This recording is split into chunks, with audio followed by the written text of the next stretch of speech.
আসসালামু আলাইকুম বন্ধুরা, কেমন আছো? আজকে আমি একটা ভর্তা দিয়ে ভাত খাইতেছি। জানো কি ভর্তা? শাক ভর্তা। আমার কাছে সেই মজা লাগছে। আমি এই ভর্তাটা মাঝে মাঝেই খাই, তাই তো ভাবলাম তোমাদেরকে দেখাই। এটা হচ্ছে পাট শাক ভর্তা। পাট শাক ভর্তা করতে গেলে শুধু শাকের পাতাগুলো নিবা, শুধু পাতাগুলো নিয়ে সুন্দর করে ছাড়িয়ে ধুয়ে সিদ্ধ দিবা। একটু বেশি করে পানি দিয়ে সিদ্ধ দিবা, যাতে পাতাগুলো সুন্দর করে নরম হয়ে সিদ্ধ হোক। তারপরে দেখো আমি বলক উঠে গেছে, এখন একটু লবণ দিব। লবণ দিয়ে সুন্দর করে উল্টে দিব, কারণ নিচেরগুলো সিদ্ধ হয়ে গেছে, উপরেরগুলো এখনও সিদ্ধ হয় না, তাই একটু লবণ দিয়ে উল্টে দিতেছি। আমার পাতা পরে সিদ্ধ হয়ে গেছে।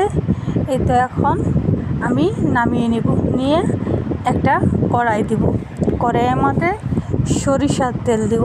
দেখো, সরিষার তেল দিয়ে একটু ভালো করে গরম করে নেব।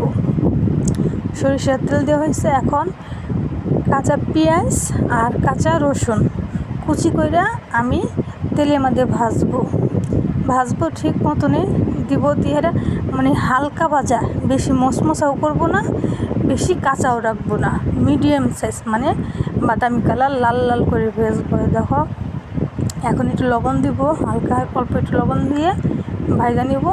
এই দেখো, আমি একটু লবণ দিয়ে নিচ্ছি। এখন একটু ভালো করে মাখায় করে নিব, লাড়াচাড়া দিয়ে সুন্দর করে। এই দেখো, আমার পড়াই হয়ে গেছে পেঁয়াজ ভাজিটা, আর অল্প একটু। তারপরে আমি শাক ভাজা দেবো। দেখবা, এই তো আমার ভাজি পড়াই হয়ে গেছে। এই দেখো হয়ে গেছে এখন আমি এই দেখো একদম বাদামি কালার হয়েছে, গ্রান বেড়েছে, পেঁয়াজ ভাজা। এখন আমি পাট শাকটা দিব। পাট শাকটা দিয়ে বেশি আবার শুকাবা না, কারণ বেশি শুকালে শক্ত হয়ে যাবে। পাট শাকটা যাতে, যেই শাকে পানিটা আছে এই পানিটা শুধু শুকাবা, বেশি লাড়াচাড়া দিয়ে সুন্দর করে পানিটা শুকায়া তারপরে এটা একটা বাড়িতে তুলে নিবা।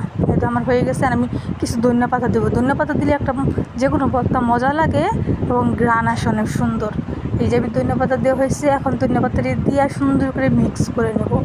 নিয়ে দেখো, একটা গ্রান বেরিয়েছে ধনিয়া পাতার, অনেক সুন্দর। আমার কাছে ধনিয়া পাতার গ্রানটা অনেক ভালো লাগে।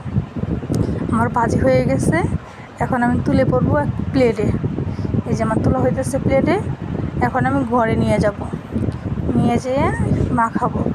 এখন শুকনো মরিচ দিয়ে, দেখো, শুকনো মরিচ দিয়ে ভর্তাটা মাখায়া তারপরে গরম গরম ভাত দিয়ে খাইলে সেই মজা লাগে।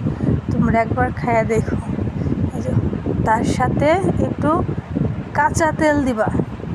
কাঁচা তেল দিলে ভর্তাটা ঘ্রাণ হয় আরও অনেক সুন্দর। দেখো, অনেক সুন্দর ঘ্রাণ বেড়েছে। একটু কাঁচা তেল দেবো, দিয়া সুন্দর করে আবার মাখিয়ে নিব।